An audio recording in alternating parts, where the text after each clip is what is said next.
It's time now for St. Helens Town Talk Cafe with your host, Steve Toski. The opinions heard on this program are not necessarily those of KOHI Radio, staff, or advertisers. You can call in now at 503-397-1600. Now, here's Steve. I know everybody's full from Thanksgiving. I know I am. I'm still rolling from last night, but today's special, brandy pecan pie with Grand Marnier infused whipped cream. And if you come in for no other food today, come in for that. So I wanted to let you know that we're going to be serving that. So thanks for coming in today. Coffee. A little bit of Absolutely. Coffee. That's right. If you're still with your turkey coma, and joining me, of course, our lovely manager here at the cafe, Kim, who is definitely serving up the coffee along with that pie. Is it coffee going well? Is the pie, Kim? Coffee's not hot, so people are... Get your pie and head back out there. Enjoy the crowds. It's good people.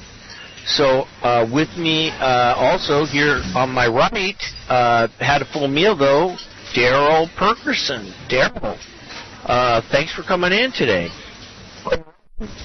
All right, well, thank you so much. Let's go. So let's go into the soundproof booth. Let's just kind of get the tinkling and everything else out of the way, so we can get into the soundproof booth. Oh, the crying babies are gone. Yes, the crying babes are gone, and so, but the babies are crying just because they want more, another bite to eat of that beautiful pie. Yes. So big news today. Big news today, Kim, for the Town Talk Cafe. Two bits of big news. One is our billboard is going up next week along Highway. That's exciting.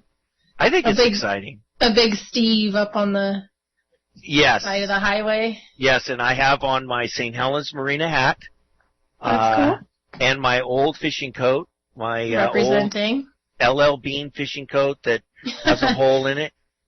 You can't see the hole, but I've been wearing it for a long time. Trusty old coat. That's right. We're trying to get some action out here to the cafe so that people, hopefully got a lot of people tuning in today, beyond the normal, 50,000, 100,000 that we get live here. And then, to the World Wide Web and beyond.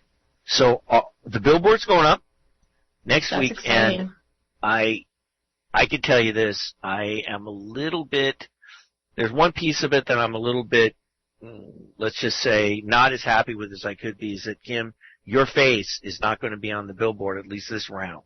I do have to admit, I'm not too upset about not being on the billboard. But when you said radio, I thought, cool, because you can't see my actual face. But now, you're asking me if I want to be on a billboard. I've never actually been asked that before, so. Well, you're going to have another shot at it. All right, we'll see how that goes. I put my face up there to prove that I have a face for radio. And the thing is I'm trying to advertise the cafe as a place for people to come into, which is why I think it would be helpful to have your face on the video, perhaps in one of the future incarnations of our billboard. To welcome everybody. That's correct. And to imagine the entertainment value. Daryl had to go out and I don't know what happened to him. Daryl just popped out. Daryl, where'd you go, buddy? So I have another bit of news. Alrighty. And the other bit of news is that today I hired a social media manager for the cafe. That's good. Yes, Zach. That's a lot of work to take care of, like a whole social media page. It's a lot to keep up on. Yes, it is. I'm old, and so I tried to set up a YouTube channel. I think I failed. A lot of people were asking for the link from last week's show with Jen Massey and Transparency and Accountability. And I actually found that link on the post in that Facebook group. Good. Yeah, you posted it on there. I tried to set up a YouTube channel to get that on there, and I still can't send people that. So Zach, Fiona, I've known Zach since he's my son's age. He's like a son of mine. Yeah. And he got famous with Vine. Remember Vine? The 6 yeah. thing? He became famous with Vine. He's TikTok famous a little bit. And do you have a TikTok account, Steve? I deleted my TikTok account. Oh, you did? Yes, I did. And you know why I deleted my TikTok account? Tell me. Because they kept pushing anti-American propaganda on me. Yeah, I've never actually downloaded it on my phone. I've always been kind of nervous too, but I liked TikTok. It was a lot of fun. I got to say, it was indulgent, nothing. It's very pure entertainment. Oh, it just sucks you in too, and you're watching video after video, and it's just like I loved it. All of a sudden, like an hour goes by. I loved it. It was huge for me. And you swipe. Yeah. But then what happened was I started getting anti-American propaganda fed to my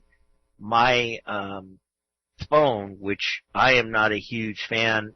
I'm pro-American all the way, and so I'm thinking, I'm not interested in anti-American stuff at all. Yeah. And it was people that were trying to advocate that the United States currency shouldn't be the currency for the world. That right now the world is dominated by the dollar. Mm-hmm. And we, as Americans, have a huge advantage in everything that we do because the dollar is the currency that the world revolves around. Yeah. And there are groups of people that want to change that dynamic and had bought advertising on TikTok to try to forward their agenda that their currency, which is, Russia and some other people, are joining together. Oh, our currency should be the worldwide currency.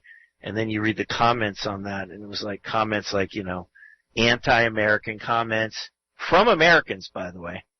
Yeah. And I said, okay, somebody is paying a company called TikTok to push to my phone anti-American propaganda, and I deleted it. Yeah.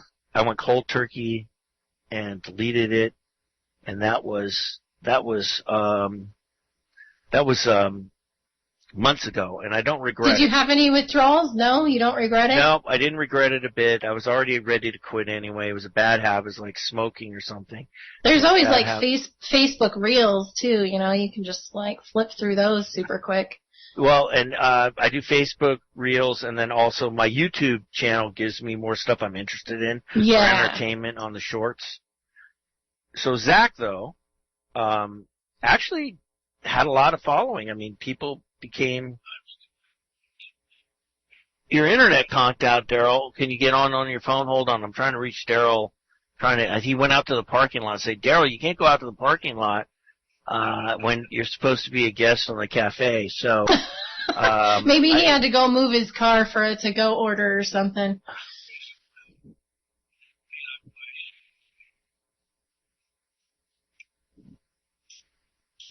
Okay, so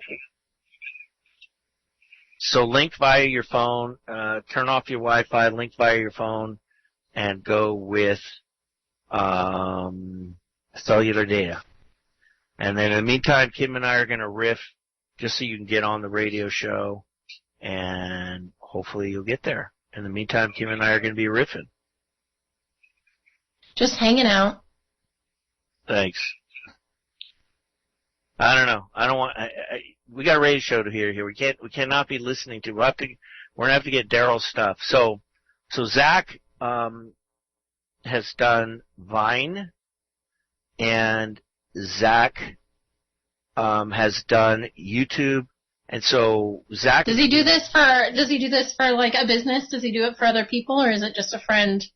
Kind of since he knows your son. Well, he's like my son. Okay, because I've known him for that long. He's been. So is it a personal favor, or does he do this for work? Well, he said he'd work for Pi initially. Ooh, that's actually a really good exchange. It is good for him and good for me. Right. Us. But so what Zach's going to do, work for Pi, is he's going to we're going to be coming out with a whole bunch of media. So what we're going to be going out with is Instagram, YouTube, our Facebook. We actually have a Facebook channel, but it's really clunky and lousy. We're going to go with Vine, I think, if there is such a thing. And then we're going to have... I don't know. Does that exist still? I don't think it does. You might not want to be on there then if it doesn't exist. Yes. And the idea is to reach a demographic. I'm trying to get our demographic out there. Right. And I'm trying to reach some of the younger folks here in St. Helens. Yeah. How old are your kids? So my kids, the oldest is 19, almost 20, and then it goes down 18, 13, and 9. Okay. Well, I'm trying to reach anybody who's an adult. I mean, if you're a kid, you want to listen in, great, welcome. Well, I mean, what's really cool about it is that it plays, every day of the week, so you can listen to it again if you miss it. And then also having it in a digital copy, being able to go on and pick when you want to listen to it and stuff. You could just play it in your car or, while you're cleaning the house, turn it on. So that's kind of cool about radio nowadays. You don't actually have to be listening to the radio at that moment to hear the show.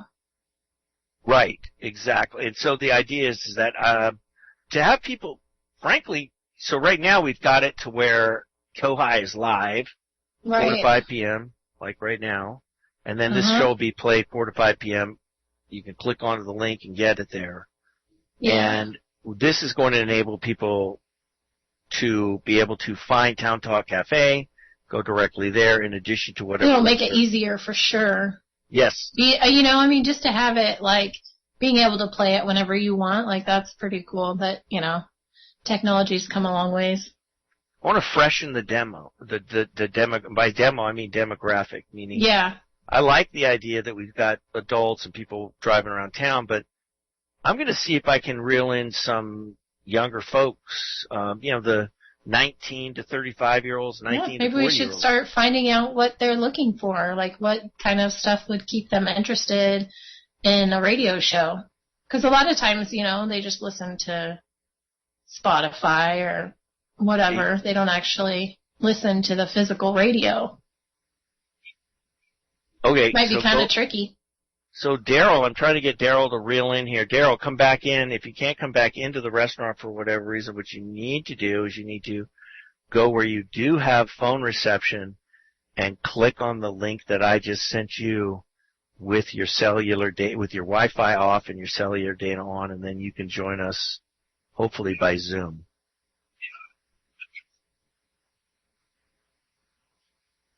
So where'd you have Thanksgiving yesterday?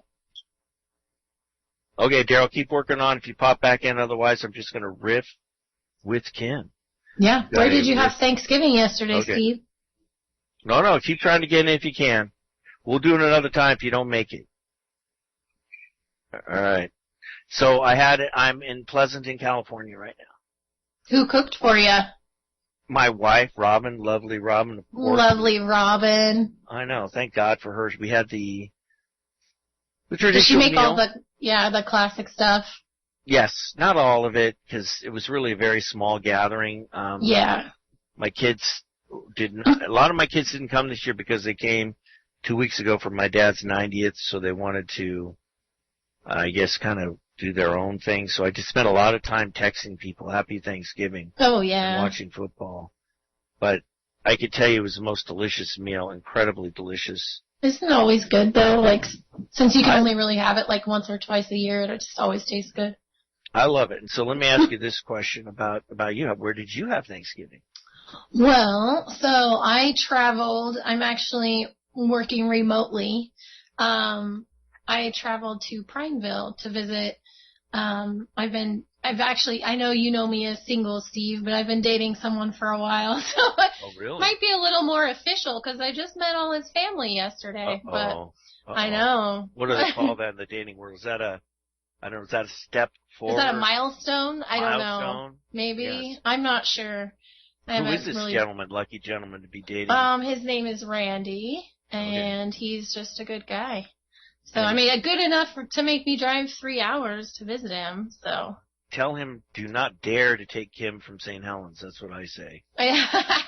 Well, I asked him if he wanted to be on the show, and he said no. So. Oh, come on, Randy. He's in there watching football. Oh. He's a welder, and he does rodeo stuff. Oh my God. Okay, can we get him on next week or the week after? I mean, come on. Maybe. We're going to talk about rodeo and welding. Both of which are fascinating things to me because I know. the welds aren't right, things break. That's so true. And the rodeo, things break. Yeah. Oh, your face. Yeah. What's he do for the rodeo? He does team roping, like with the steer. Awesome. That is so nice. Yeah. Okay. And his brother does the rodeo stuff too. And he does he's like a pickup man, you know, the guy that picks up all the guys that get bucked off the horses and bulls. The pickup man. Yeah. He picks up anything that lands on the surface. Any kind of cowboy that looks like it might get mauled by a bull, that's probably. Okay. All right. And so, and does he have kids? Yep, he has a daughter. She's a little bit older, so. How old is she? She is 28, I believe, so. Okay. Well, she's the demo that we're going for. I just met her yesterday. Zach's married. Otherwise, I'd say go for Zach. Heck. Oh, I believe she's taken already. She has a nice little family, so.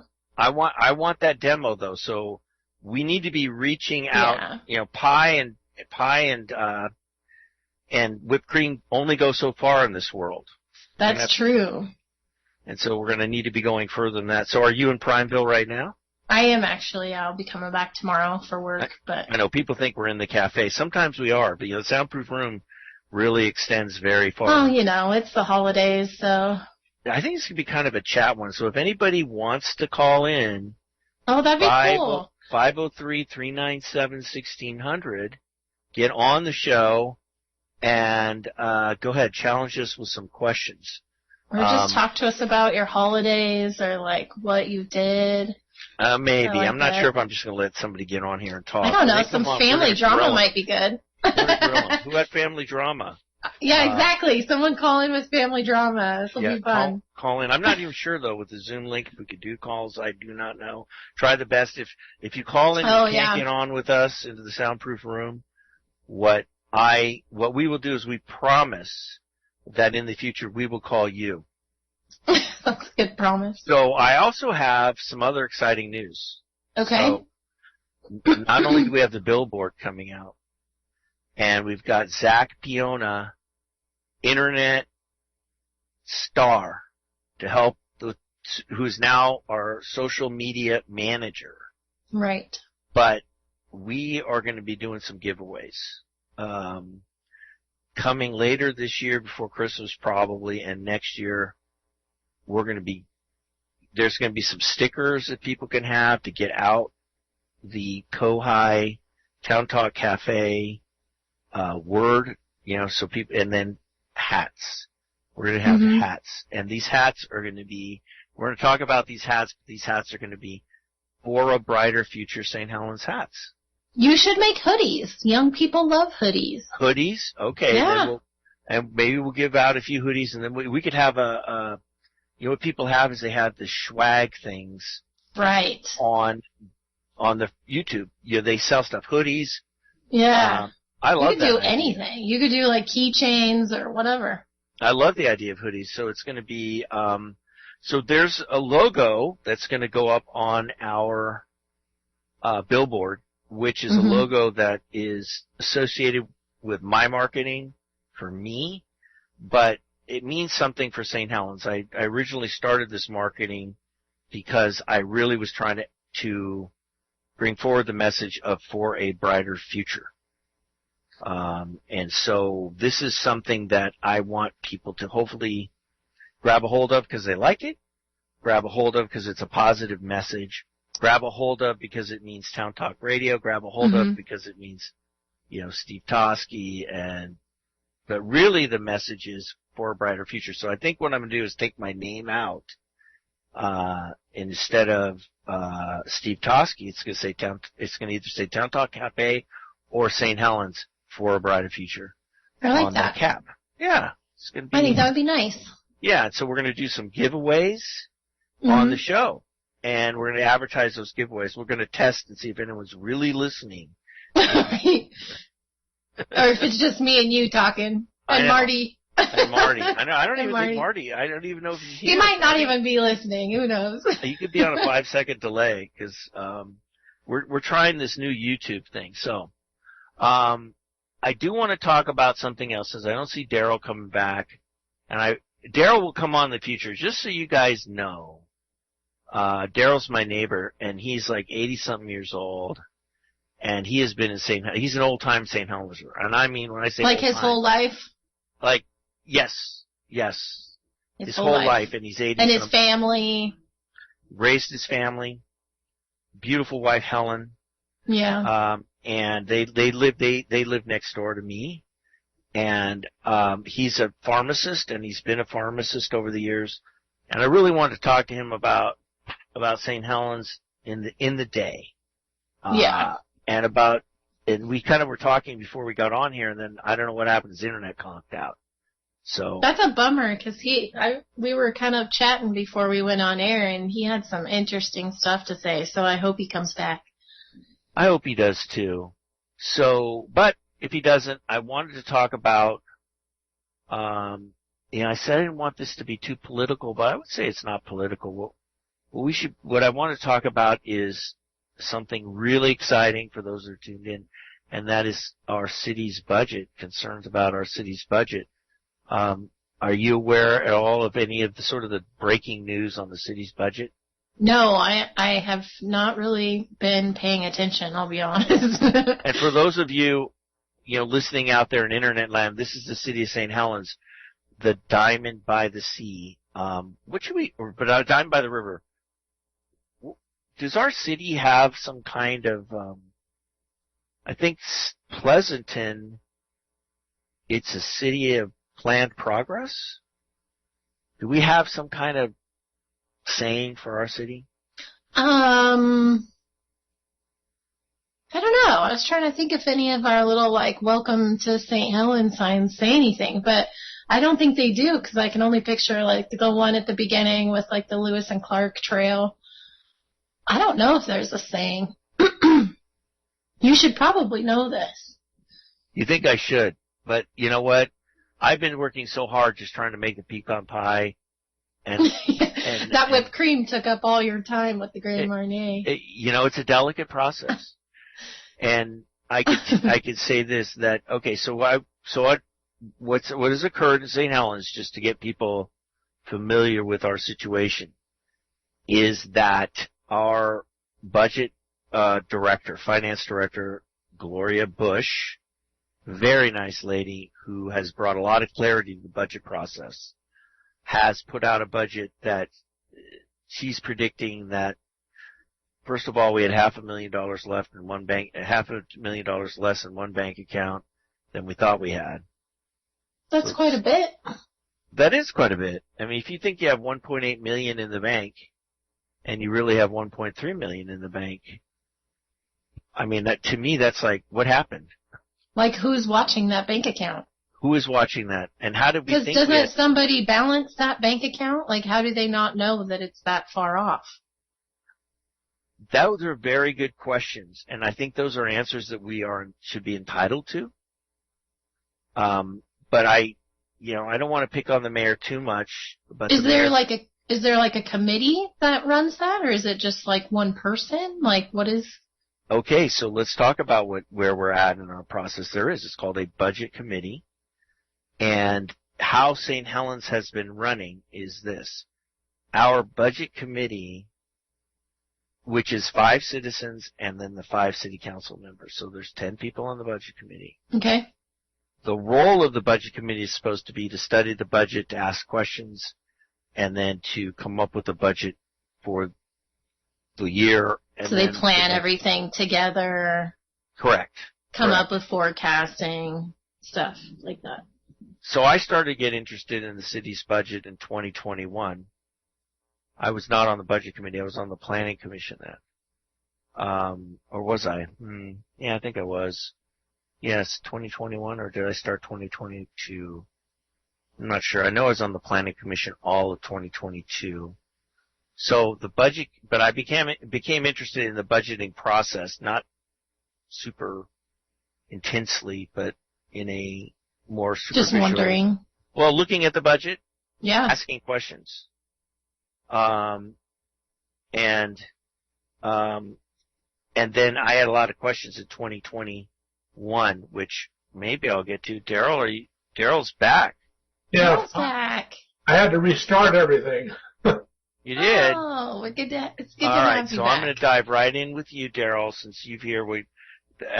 Everyone I could hear 10,000 people starting to snore because we started talking about the budget committee process. Kim was peppering me with my knowledge of it. But before we're going to shift gears now to you, Daryl, who is my neighbor. And just for the record, right now, for our worldwide listening audience, ducks or beavers for you, Daryl? You're talking about football now? Yeah, I'm talking about football. Ducks or beavers? Yeah, I'm an old beaver. You're an old beaver, okay. And I understand the Civil War is going to be on at 5:30 today. 5:30 today on Fox News or Fox Channel. Okay, and so for those, everybody knows what the Civil War. They're trying to stop the Civil War. Like, I don't know. I understand the thought police are saying, well, let's not call it the Civil War. I don't know what are they calling it now? What's the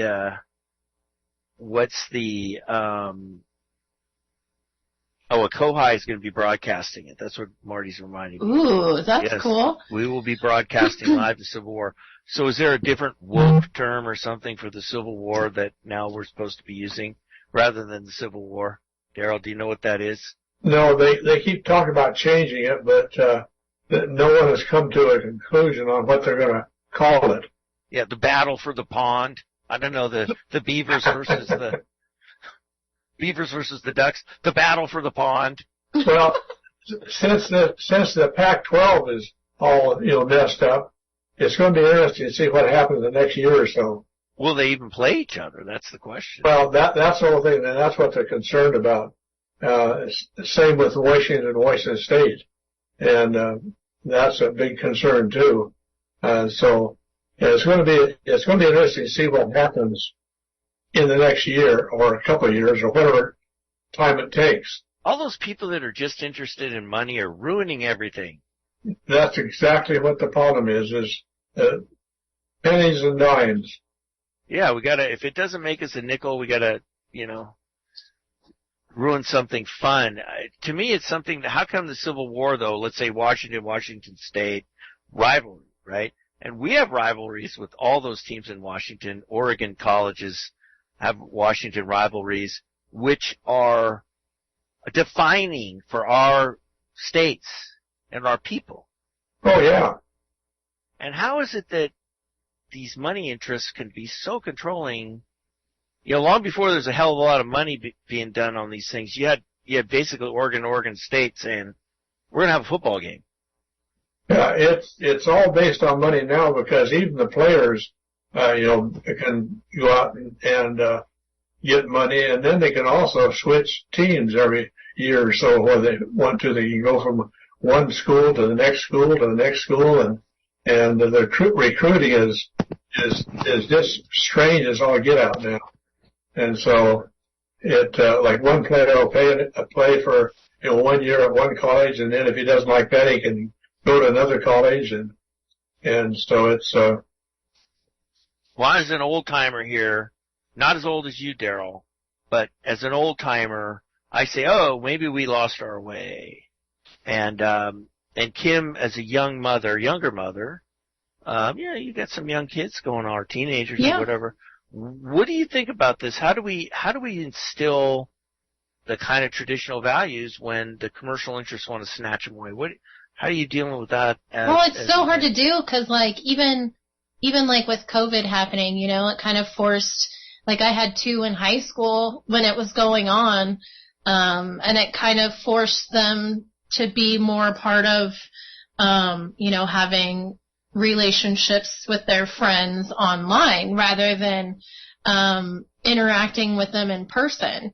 So, I mean, it's tough because here we've kind of trained them to stay away from people for 2 years, and now we want them to integrate themselves back into society like nothing happened, you know?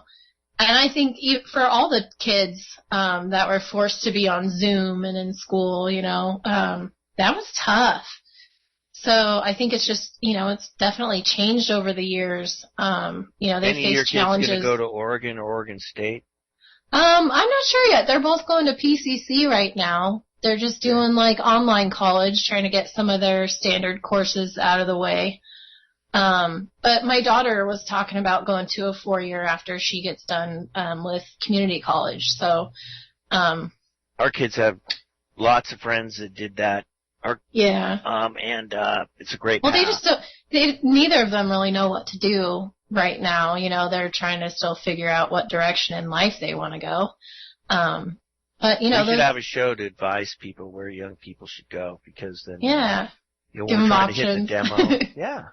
Definitely. Well, it's you know, it's tough out there right now. It's just it's a crazy world we live in. So, you know, especially right now with all like the jobs, like everybody says they're hiring, yet no, you know, the hiring hasn't really, people will try to get jobs over and over and they are not getting them. So, I mean, there's a whole issue with the workforce right now. Like my daughter has experience. She was a prep cook at Dockside when it was open, and she's been trying to get a job, and she's been struggling with it. So, I mean, I don't know. Have her apply here at the cafe. I know, exactly. She'd be perfect. She would be perfect. She loves to work in the kitchen. Ask the chef if he can get her in. Oh, yeah, for sure. Here's a question for you, Daryl. Now, yeah, we live up on a street. I don't think there's a single Ducks fan. Our street is completely beaver. You're all beavers there? Beaver land, right? Well, yeah. At least 2 I know are definitely beavers, but I don't know what everybody else is, you know, because they don't speak out. They either but they're not scared. No. But, you know, don't they call it when somebody's like, when you have a couple and one is a beaver fan and one is a duck fan, isn't that like a platypus or something? House divided is what they call it. No, you know, basically St. Helens or Columbia County is split, you know, both ways. And I know a lot of ducks and both beavers, and like there's always competition. And it's always interesting because, you know, you talk to somebody, well, I'm going to root for so-and-so, you know, this weekend and such. And just like when we used to go to the Oregon State games, we played Washington State, if I got a chance to communicate with basically a Washington State fan, I'd say, I support you year-round except today. And that's the only time I don't support you. So, but yeah. Daryl, how long have you lived in St. Helens? Just out of curiosity. We moved here in 1968, and is that in the house that you live in now, or is that the house we live in now? We bought in 1969, and of course we've remodeled it and done things and such to raise our family here. But St. Helens had or still has a very good school system. And it makes a difference because both our kids now, of course, they've gone to Oregon State, graduated, and are working and such. And we have 2 granddaughters that are both at Oregon State now, and one is basically graduated and is taking this year, taking an extra year so she have a multiple degree. You know what I told my kids? Know what I call people that take 5 years to go to college instead of 4? Really smart. I was gonna say doctors, but that's really probably smart. 6 years. Because after you get out of college, it's you have school. Then you gotta grow up. Then it's work. Mm-hmm. Work. I talked to younger people now, and I tell them, you don't have to go to college. It's very expensive. But I says, find a profession or a job that you enjoy it. And if you don't enjoy it, switch. Yeah. Else. There's so much trades that are out there now. Oh, You yeah. can run an excavator. You can write your ticket. I mean, $30, $40 an hour wages. If you can run an excavator, go learn a trade. If you don't want to go to school, there's a lot of really interesting work out there that you can learn. Get yourself a union apprenticeship. There's a lot of need for people to work trades. Mhm. Yeah. So Daryl, so a lot of years, 1968, and what did you do for your career while you were in St. Helens? Did you work? You worked that whole time, right? Well, I basically, when I started out, I got out of college, I worked for a pharmacy in Hillsboro. And anyway, another pharmacist that I worked with, basically said, "Oh, I'm going to quit." And so he moved to St. Helens and worked, over this area for a long time. And then pretty soon he told his boss, he says, "Well, we need to buy this store, because it was called Semling's Pharmacy, because the two Semling brothers got sick, and so they were going to sell the business." And so this friend basically said, "Okay, we should, buy this." And so my outfit, or the pharmacy I worked for, bought Semling's Pharmacy. And so then the fellow who was managing it decided he wanted to, do something different. So he kind of bailed out. And so the owners of the store I originally started working for said, "Well, we'll move up here to St. Helens, and go to work, and you can buy, part of the store, and we'll give you such and such and do all this stuff." And after 3 years, I figured that I didn't have a written contract, and they had given me a lot of information that wasn't really true. And so I said, I'm going to do my own thing. And so that in 1971, basically, the three of us built the original pharmacy that I had in St. Helens. And then I was there for several years. And then when the hospital was, expanding and working, doing more there, I talked about buying one of the retiring doctor's offices. And this other doctor says, "No, I want to buy it." And so she decided to buy it. And I said, "Well, can I build onto your building?" "Oh, sure." And so that's what I did. I moved over there next to our hospital, or our healthcare system, because all the doctors were over there, and I was close to the hospital, and so I could work with the profession much better. All right, I'm jumping in here. What's the name of the pharmacy that you first bought? So you worked for Semling's. Well, Semling's Pharmacy is the first one where I worked, and I managed it for 3 years, and then I bailed out, and I said, "I'm quitting. I'm going to, do my own business." Do you know Sheila Semling? Pardon? Do you know Sheila Semling? Yeah, I know all the Semlings. Well, Sheila's a good friend of mine. We were on the planning commission together. Yeah. Great woman. No, it's a great family. I've known them. In fact, after I got my store started, and then when Steve and Jim moved back to town, basically, I helped them basically buy St. Helens Pharmacy.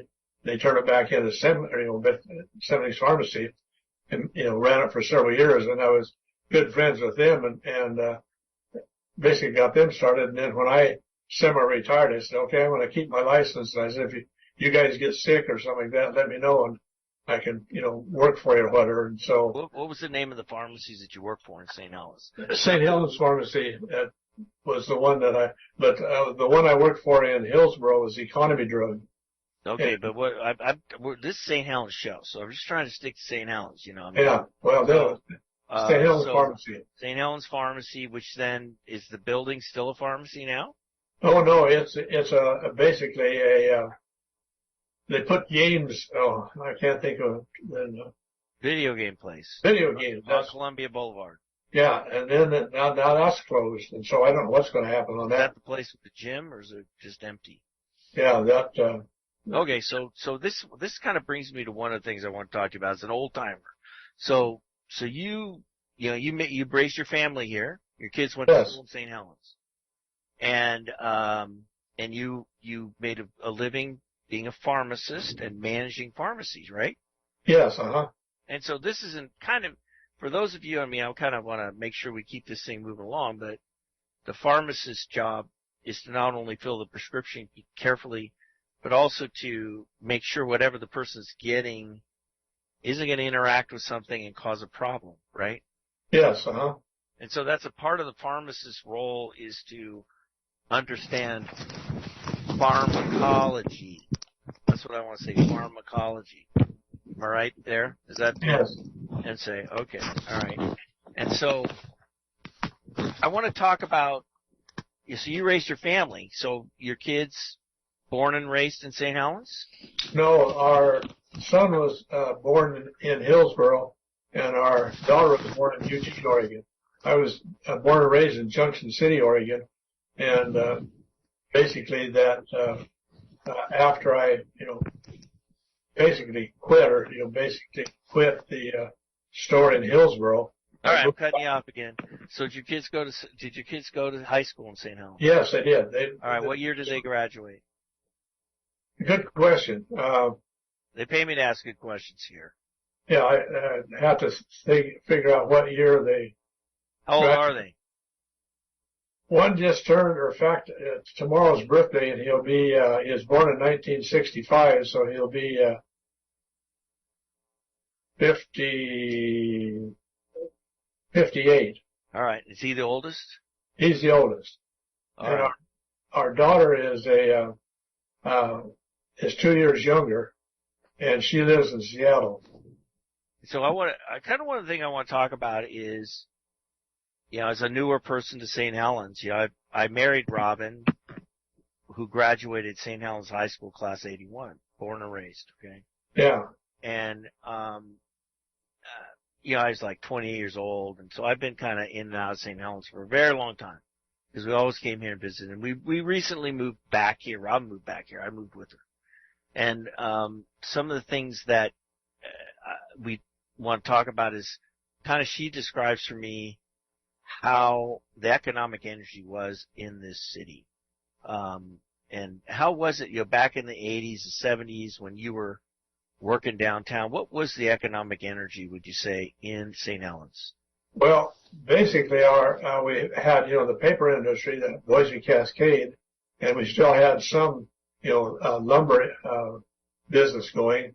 And, the thing that really got things going is when they built Trojan, in early, 70s. And, basically that, got things going, in the town, because so many people moved here, and then it took them several years, to get that done and such. And so that was, there were a lot of people moved into the area at that time, but we used to have a lot of businesses, smaller businesses, mom and pop type businesses. And then of course some of the bigger boys started moving, around, like Safeway expanded, and then we had, basically Rite Aid moved in, and, that kind of stuff. And so it changed how, some of the, the smaller businesses reacted, because we had, like people had their own, new people had their own private shoe store or clothing store or whatever. And we used to have, basically, I think there's 3 or 4 independent pharmacies for a while. And then, of course, like Rite Aid moved in, and then Safeway put pharmacy in. And so I'm cutting you off again. So what we're talking about then, it sounds like, we had the paper mill, we had the Trojan construction, and there were a lot of small businesses. Not that I'm not putting any knocking on what's going on today, but it seems like the economic engine is a lot of people with money that could walk into a whole bunch of different stores to buy the things they needed. Yes. And so as a pharmacist, and somebody's living through this. So your kids growing up at the time they were growing up here in St. Helens, are kind of living in a boom time. Would that be right? Yeah, it was. And then I'm not, and so then, and so what that boom time meant is you got people with money in their pocket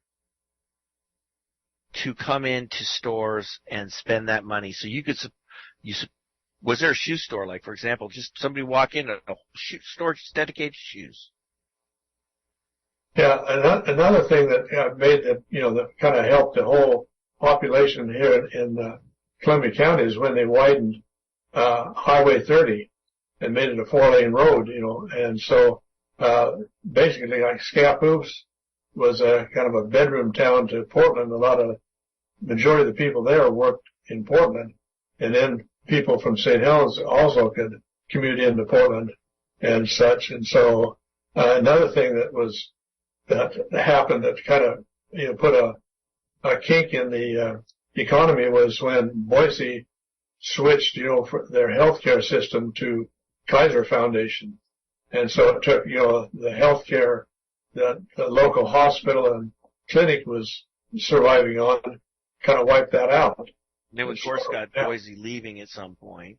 Yeah. And so if we compare the population, so I'm talking 70s, people going to high school, 70s, 80s, population of St. Helens, more people or less people then? There were less people, but it's grown drastically. And then, of course, a lot of construction of new homes, outside of St. Helens in the Warren district, and so a lot of people were, building new houses or new things were happening. So as far as St. Helens, though, is concerned, yeah, less people, more economic energy. Yeah, there were actually more people, slowly but surely they moved in, and then a lot of the people, that they would come to town or come to the area, and if they were going to be transferred, to maybe working for someplace else, like when the Trojan employees or the Trojan construction employees, a lot of them, stayed around. And I'm looking right now on the internet, and in 1990, the population of St. Helens was 7,616 people. Now, let me see if I can get United States Census Bureau. I think it's around 12,000 now. No, I think it's nearly 15,000. At least double, huh? According to U.S. Census, United States Census Bureau, I think we can use that as authoritative. It says here, an official website of the United States government. So I think according to the official websites of the United States government, population estimates July 1, 2022, 14,369. And then let's see, we've got young people, 23%. Thank God we got at least 51% women. And I'm trying to go back to the time frame. Wow, 50% women. 51%.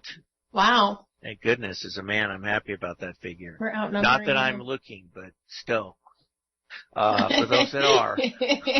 Better than the other way around. Women are good to have around. Women are good, period. So 1990, though, 7,616, and so I think the population is down. So what the dynamic I'm trying to bring out, and we could talk about